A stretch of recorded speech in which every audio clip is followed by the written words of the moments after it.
사람 마음은 참 묘합니다. 비어 있으면 괴롭고 채우면 잠깐 편하고 조금 지나면 다시 비어버립니다. 그래서 우리는 또 찾습니다. 더 좋은 것과 더 많은 것과 더 빠른 것과 더 인정받는 것을 찾습니다. 그런데 이상하지요. 원하는 것을 얻었는데도 마음이 쉬지 않습니다. 오히려 다음 욕심이 더 또렷해집니다. 오늘은 그 멈추지 않는 목마름을 부처님 가르침으로 비춰보겠습니다. 그리고 마지막에는 아주 짧고 분명한 방법 하나를 손에 쥐어드리겠습니다. 부처님께서는 이 끝없는 목마름을 애욕이라고 부르셨습니다. 가래라고도 말합니다.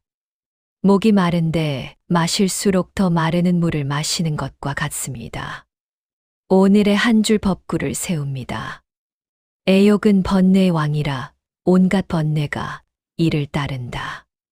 뜻을 풀어보겠습니다. 왕이 명령하면 군사가 움직이듯 욕심이 움직이면 마음의 군사가 함께 움직입니다.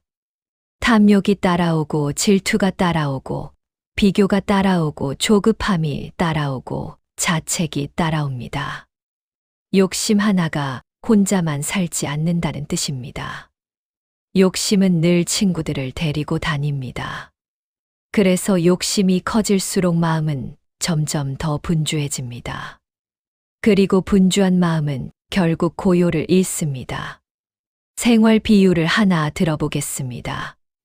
마트에 갈 때 배고픈 상태로 들어가면 장바구니가 이상하게 불어납니다. 처음엔 필요한 것 하나였는데 나올 때는 필요해 보이는 것이 10개가 됩니다. 배고픔이 눈을 흐리듯 욕심은 마음의 눈을 흐립니다. 그래서 욕심은 대상을 보는 것이 아니라 대상에 붙인 환상을 보게 합니다. 그 환상은 늘 이렇게 속삭입니다. 이걸 가지면 내가 편해질 거야. 이걸 가지면 내가 인정받을 거야.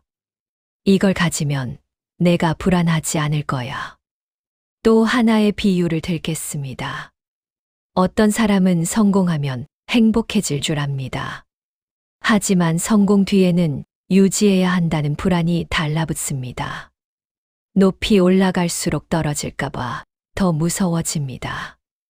이것이 욕심의 속성입니다. 욕심은 도착이 아니라 추격으로 마음을 바꿔버립니다. 도착한 적이 없는 달리기가 됩니다. 부처님께서는 욕심을 단지 나쁘다고 꾸짖지 않으셨습니다. 욕심이 만들어내는 결과를 아주 구체적으로 보여주셨습니다. 욕심은 사람과 사람을 갈라놓습니다. 욕심은 가족도 적으로 만들 수 있습니다. 욕심은 친구도 경쟁자로 바꿉니다. 욕심이 커지면 마음은 좁아집니다. 마음이 좁아지면 말은 날카로워집니다. 말이 날카로워지면 관계는 멀어집니다. 그러다 문득 우리는 이렇게 말합니다. 나는 왜 이렇게 외롭지? 그 외로움의 한 뿌리가 바로 채워지지 않는 욕심입니다. 불교 성전에는 아주 날카로운 비유가 나옵니다. 굶주린 개에게 피를 바른 뼈다귀를 주면 개는 그것을 뜯느라 애를 쓰다가 끝내 지쳐 쓰러지고 만다고 하셨습니다. 애욕에 빠진 사람도 뼈를 뜯는 개처럼 기진할 때까지 탐닉한다고 하셨습니다. 이 비유가 왜 무섭냐 하면 너무 정확하기 때문입니다. 우리는 달콤해 보이는 뼈를 물고 하루를 뜯어먹습니다. 시간을 뜯어먹고 잠을 뜯어먹고 사람의 마음을 뜯어먹습니다. 그리고 밤이 되면 기진합니다. 그런데도 다음 날 또 같은 뼈를 찾습니다. 왜냐하면 그 뼈에는 피 맛이 있기 때문입니다. 즉, 자극이 있기 때문입니다. 욕심은 행복을 약속합니다. 하지만 실제로는 자극을 팔고 고요를 빼앗아 갑니다. 여기서 중요한 질문이 하나 생깁니다. 그럼 욕심이란 무엇입니까? 욕심은 무언가를 원한다는 마음 자체일까요? 원함 자체는 자연스러운 면이 있습니다. 배고프면 먹고 싶고 추우면 따뜻하고 싶고 아프면 낫고 싶습니다. 이건 생명의 본능입니다. 부처님이 문제 삼으신 것은 필요가 아니라 집착입니다. 원함이 아니라 매달림입니다. 사용이 아니라 의존입니다. 이 차이가 아주 큽니다. 필요는 채우면 멈춥니다. 집착은 채워도 멈추지 않습니다. 왜 멈추지 않을까요? 욕심이 원하는 것은 사실 물건이 아니라 감정이기 때문입니다. 안전감과 인정과 우월감과 통제감이기 때문입니다. 그래서 물건을 얻어도 마음이 원하는 감정은 잠깐만 옵니다. 그리고 금방 사라집니다. 사라지면 우리는 또 달립니다. 그러니 욕심을 다루는 수행은 바깥을 줄이는 것만으로 끝나지 않습니다. 안쪽에서 무엇을 그렇게 갈구하는지 정확히 보는 공부가 함께 필요합니다. 부처님께서는 4가지 진리에서 분명히 말씀하십니다. 인생의 괴로움이 생기는 원인을 파고 들어가 보면 태어날 때부터 지니고 있던 격한 욕망에 뿌리를 두고 있음을 알 수 있다고 하셨습니다. 그 욕망은 생에 대한 격렬한 집착을 바탕으로 하여 보고 듣는 모든 것을 탐하게 된다고 하셨습니다. 이렇게 원인과 구조를 정확히 보게 해주셨습니다. 그러면 우리는 더 이상 자책만 하지 않게 됩니다. 아, 내가 나약해서가 아니구나 하고 알게 됩니다. 아, 마음이 그렇게 작동하는구나 하고 알게 됩니다.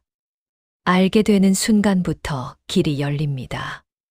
욕심이 올라올 때 우리는 흔히 자신을 나무랍니다. 왜 이렇게 욕심이 많지? 왜 이렇게 못 참지? 그런데 꾸짖음은 욕심을 줄이기보다 욕심의 불을 더 붙이는 경우가 많습니다. 왜냐하면 꾸짖는 마음에도 욕심이 숨어 있기 때문입니다. 나는 완벽해야 한다는 욕심이 숨어 있기 때문입니다. 그래서 수행은 꾸짖음보다 관찰에서 시작합니다. 있는 그대로 알아차리는 데서 시작합니다. 부처님은 마음에 이끌리지 말고 마음의 주인이 되라고 하셨습니다. 주인이 된다는 것은 억지로 누르는 것이 아니라 방향을 잡는 것입니다. 여기서 욕심의 구조를 하나 더 정리해 보겠습니다. 욕심은 대개 3단계를 거칩니다. 첫째는 눈의 띄입니다. 둘째는 마음의 맛보기입니다. 셋째는 반드시 가져야 한다는 결론입니다. 눈의 띄는 자동입니다. 맛보기 역시 자동입니다. 하지만 결론은 선택입니다. 수행은 바로 그 지점에서 힘이 생깁니다. 반드시 가져야 한다는 결론을 잠깐 보류하는 힘입니다. 그 보류의 힘이 자라면 욕심은 왕좌에서 내려옵니다. 현대의 예를 들어보겠습니다. 휴대폰을 열면 알림이 쏟아집니다. 할인과 추천과 비교와 자극이 쏟아집니다. 우리는 스스로 원해서 보는 것 같지만 사실은 끌려가는 경우가 많습니다. 끌려가다 보면 마음의 고요가 줄어듭니다. 고요가 줄어들면 불안이 올라옵니다. 불안이 올라오면 다시 자극을 찾습니다. 이게 반복되면 욕심은 점점 더 정교해집니다. 그래서 오늘의 수행은 욕심을 단죄하는 것이 아니라 이 반복을 끊는 것입니다. 반복을 끊는 가장 쉬운 방식은 속도를 낮추는 것입니다. 욕심은 빠른 것을 좋아합니다. 지금 당장이라는 말을 좋아합니다. 지금 아니면 늦는다는 말을 좋아합니다. 그래서 욕심이 올라올수록 수행은 반대로 갑니다. 한 호흡 늦춥니다. 한 걸음 늦춥니다. 한 문장 늦춥니다. 이 늦춤이 곧 지혜입니다. 팔정도 가운데 바른 기억과 바른 마음의 통일이 결국 이런 늦춤을 가능하게 합니다. 반야심경에서는 이렇게 말합니다. 마음에 걸림이 없게 되고 걸림이 없으므로 두려움이 없게 된다고 합니다. 무가해라는 말이 그 뜻입니다. 걸림이 사라지면 두려움도 사라진다는 뜻입니다. 우리가 욕심을 붙드는 이유는 대부분 두려움 때문입니다. 이대로면 부족할까봐 두렵습니다. 이대로면 사랑받지 못할까봐 두렵습니다. 이대로면 뒤처질까봐 두렵습니다. 그래서 욕심은 두려움이 만든 갑옷입니다. 갑옷을 입으면 잠깐 든든해 보이지만 숨이 막힙니다. 금강경에서는 또 이렇게 말씀합니다. 과거심도 붙잡을 수 없고 현재심도 붙잡을 수 없고 미래심도 붙잡을 수 없다고 합니다. 잡히지 않는 마음을 우리가 붙들고 흔들고 있으니 피곤할 수밖에 없습니다. 욕심이란 미래를 붙드는 방식으로 나타나는 경우가 많습니다. 나중에 편해지면이라는 말로 나타납니다. 조금만 더 모으면이라는 말로 나타납니다. 조금만 더 올라가면이라는 말로 나타납니다. 그런데 그 나중이 현재를 계속 잡아먹습니다. 현재의 숨이 얕아지고 현재의 잠이 얕아집니다. 현재의 관계가 건조해집니다. 그래서 수행은 현재를 다시 되찾는 일입니다. 지금 숨을 느끼고, 지금 발을 느끼고, 지금 마음의 움직임을 느끼는 일입니다. 여기서 한 가지 아주 현실적인 질문을 드리겠습니다. 당신이 요즘 가장 자주 욕심내는 것은 무엇입니까? 돈입니까? 사람의 반응입니까? 성과입니까? 외모입니까? 속도입니까? 인정입니까? 그 답을 찾으려 애쓰지 않아도 괜찮습니다. 그냥 지난 일주일을 떠올려 보십시오. 마음이 가장 자주 조급해진 장면이 바로 그 욕심의 자리입니다. 그 자리에서 우리는 두 가지를 배웁니다. 첫째는 욕심이 어디서 시작되는지입니다. 둘째는 욕심이 무엇을 약속하는지입니다. 대부분의 욕심은 이렇게 약속합니다. 내가 불안하지 않게 해줄게. 내가 외롭지 않게 해줄게. 내가 초라하지 않게 해줄게. 그런데 사실 우리가 필요한 것은 물건이 아니라 위로입니다. 그래서 수행은 욕심의 대상과 싸우지 않고 욕심 아래의 결핍을 돌봅니다. 결핍을 돌보면 욕심은 조용해집니다. 불교 성전에는 애욕을 더 무섭게 묘사하는 말이 이어집니다. 애욕은 꽃밭에 숨어든 독사와 같다고 합니다. 욕망의 꽃을 탐내는 사람은 그 독사에 물려 죽는다고 합니다. 애욕은 나무를 시들게 하는 덩굴과 같다고 합니다. 사람의 마음을 감아 선한 물을 빨아버린다고 합니다. 애욕은 악마가 던진 먹이와 같다고 합니다. 사람은 그것에 걸려 악마의 길로 빠져든다고 합니다. 이 표현들이 과격해 보이지만 사실은 마음의 작동을 정확히 말해줍니다. 욕심이 강해질수록 선한 마음의 물이 마르고 삶의 윤기가 줄어드는 경험을 우리는 알고 있습니다. 그럼 욕심을 꺾는 핵심은 무엇일까요? 욕심을 없애려 들지 말고 욕심을 알아차리는 빛을 켜는 것입니다. 욕심은 어둠 속에서는 괴물이 됩니다. 하지만 빛을 켜면 그냥 마음의 파동입니다. 파동은 일어났다가 머물렀다가 사라집니다. 그러니 우리는 욕심을 미워하지 않습니다. 욕심을 믿지도 않습니다. 그저 욕심의 생멸을 바라보는 연습을 합니다. 이 연습을 돕는 질문이 있습니다. 지금 내가 원하는 것은 필요인가, 집착인가를 묻는 것입니다. 필요라면 채우고 멈출 수 있습니다. 집착이라면 채워도 멈추지 않습니다. 필요라면 마음이 조금 더 넓어집니다. 집착이라면 마음이 더 좁아집니다. 이 차이를 몸이 먼저 압니다. 필요는 숨이 깊어집니다. 집착은 숨이 얕아집니다. 그래서 수행은 몸으로 확인하는 것이 빠릅니다. 또 하나의 질문이 있습니다. 이 욕심 밑에 숨어 있는 두려움은 무엇인가를 묻는 것입니다. 부족할까봐 두렵습니까? 잊힐까봐 두렵습니까? 버림받을까봐 두렵습니까? 무시당할까봐 두렵습니까? 두려움을 확인하면 욕심은 이미 약해집니다. 왜냐하면 두려움은 들키는 순간 힘이 줄어들기 때문입니다. 마음은 늘 숨는 곳에서 커지고 드러나는 곳에서 작아집니다. 그리고 마지막 질문이 있습니다. 지금 이 욕심이 나를 어디로 데려갈 것인가를 묻는 것입니다. 나를 더 따뜻한 사람으로 데려갑니까? 나를 더 고요한 사람으로 데려갑니까? 나를 더 정직한 사람으로 데려갑니까? 아니면 나를 더 조급한 사람으로 데려갑니까? 나를 더 비교하는 사람으로 데려갑니까? 나를 더 날카로운 사람으로 데려갑니까? 이 질문을 통과하지 못하는 욕심은 왕이 아니라 도둑입니다. 마음을 털어가는 도둑입니다.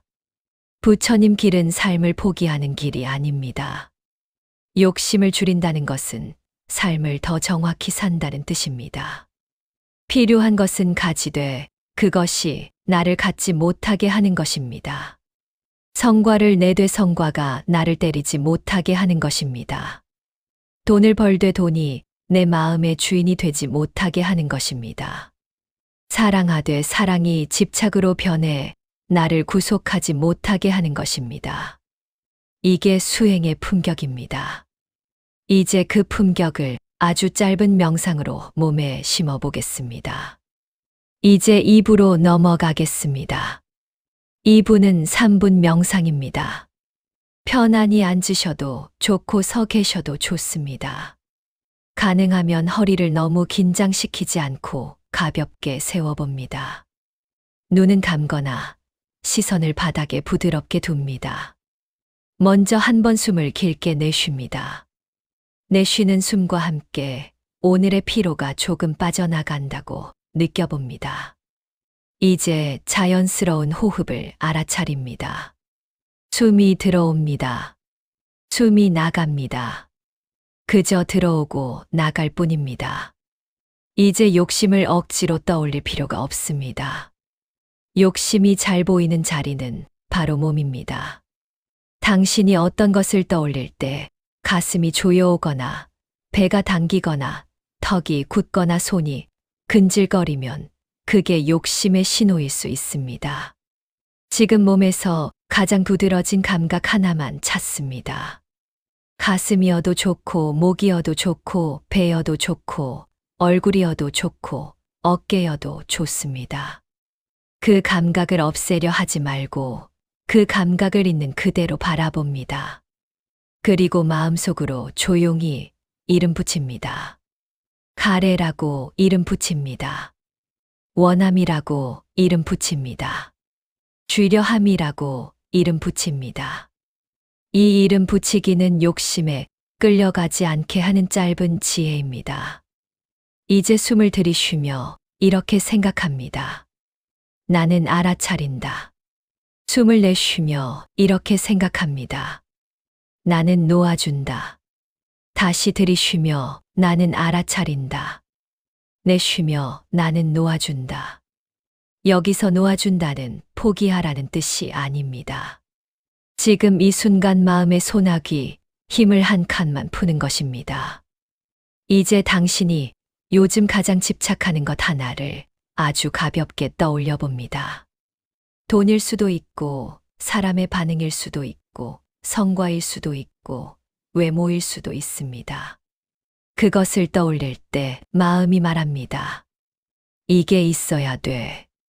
그때 한 문장을 끼워 넣습니다. 있어도 좋고 없어도 좋다. 억지로 믿을 필요 없습니다. 그저 문장으로만 놓아봅니다. 있어도 좋고 없어도 좋다. 이 문장은 욕심을 꺾는 칼이 아니라 욕심을 누그러뜨리는 따뜻한 물입니다. 이제 반야심경의 뜻을 빌려 마지막 정리를 합니다. 걸림이 줄어들수록 두려움도 줄어든다. 숨을 들이쉬며 걸림을 알아차린다. 숨을 내쉬며 두려움을 보듬는다. 걸림을 알아차린다. 두려움을 보듬는다. 이제 마지막 30초는 아주 단순하게 갑니다. 숨이 들어오면 안다. 숨이 나가면 안다. 원하는 마음이 올라오면 안다. 사라지면 안다. 좋습니다. 이제 오늘 하루의 방향을 짧게 세워봅니다. 나는 욕심을 채우기보다 마음을 맑히는 쪽으로 한 걸음 간다. 이제 마지막 3분은 생활 수행 미션입니다. 오늘의 생활 수행 미션은 욕심의 순간 10초 멈춤입니다. 방법은 아주 간단합니다. 하루 동안 욕심이 튀어오르는 순간마다 딱 10초만 멈춥니다. 그 10초에 3가지를 합니다. 첫째, 지금 내가 원하는 것이 필요인지 집착인지 묻습니다. 필요는 삶을 살리고 집착은 마음을 태웁니다. 둘째, 그 욕심 밑에 있는 감정을 찾습니다. 불안인지 외로움인지 인정받고 싶은 마음인지 비교심인지 찾아봅니다. 셋째, 그 감정에 한 문장을 줍니다. 괜찮아, 너도 힘들었구나. 20초만 해도 욕심은 절반으로 줄어듭니다. 왜냐하면 욕심이 진짜로 먹고 싶은 것은 대상이 아니라 내 안의 결핍을 달래는 위로이기 때문입니다. 그리고 오늘은 하나를 더 추가합니다. 욕심이 크게 올라온 날일수록 작은 보시 하나를 합니다. 돈이 없어도 됩니다. 자리를 양보해도 보시입니다. 따뜻한 말을 건네도 보시입니다. 먼저 메시지 하나 보내도 보시입니다. 쓰레기 하나 줍는 것도 보시입니다. 보시는 왜 욕심을 꺾을까요? 욕심은 세상이 부족하다고 믿게 만듭니다. 보시는 세상이 이미 충분하다는 경험을 줍니다. 손을 쥐면 손바닥에 땀이 찹니다. 손을 펴면 바람이 들어옵니다. 욕심은 쥔 손이고 보시는 편 손입니다. 또 하나의 작은 규칙을 드립니다. 오늘 잠들기 전에 욕심을 채운 것 3가지를 적지 말고 욕심을 알아차린 순간 3가지를 적어보세요. 예를 들면 이런 식입니다. 또 비교하려 했는데 알아차렸다. 충동 구매하려 했는데 숨을 쉬었다. 인정받고 싶어서 과장하려 했는데 멈췄다. 이 기록은 내일의 자유가 됩니다. 내일의 고요가 됩니다. 마지막으로 욕심이 완전히 사라지지 않더라도 너무 실망하지 마십시오. 욕심이 일어나는 것은 그만큼 우리가 살아있다는 증거이기도 합니다. 중요한 것은 욕심이 일어나지 않게 하는 것이 아니라 욕심이 일어날 때 그 욕심에 끌려가지 않는 것입니다. 욕심이 파도라면 수행은 파도를 없애는 일이 아니라 파도 위에 휘둘리지 않는 배를 만드는 일입니다. 오늘 당신이 10초라도 멈출 수 있었다면 당신은 이미 배를 만들고 있는 것입니다. 천수경의 발언처럼 오늘 한 가지 마음을 세워봅니다. 탐진치를 빨리 끊고 개정해를 부지런히 닦겠습니다. 그리고 그 공덕으로 당신의 마음이 조금 더 넓어지고 당신의 잠이 조금 더 깊어지고 당신의 관계가 조금 더 따뜻해지기를 발언합니다. 나무 아미타불 관세음보살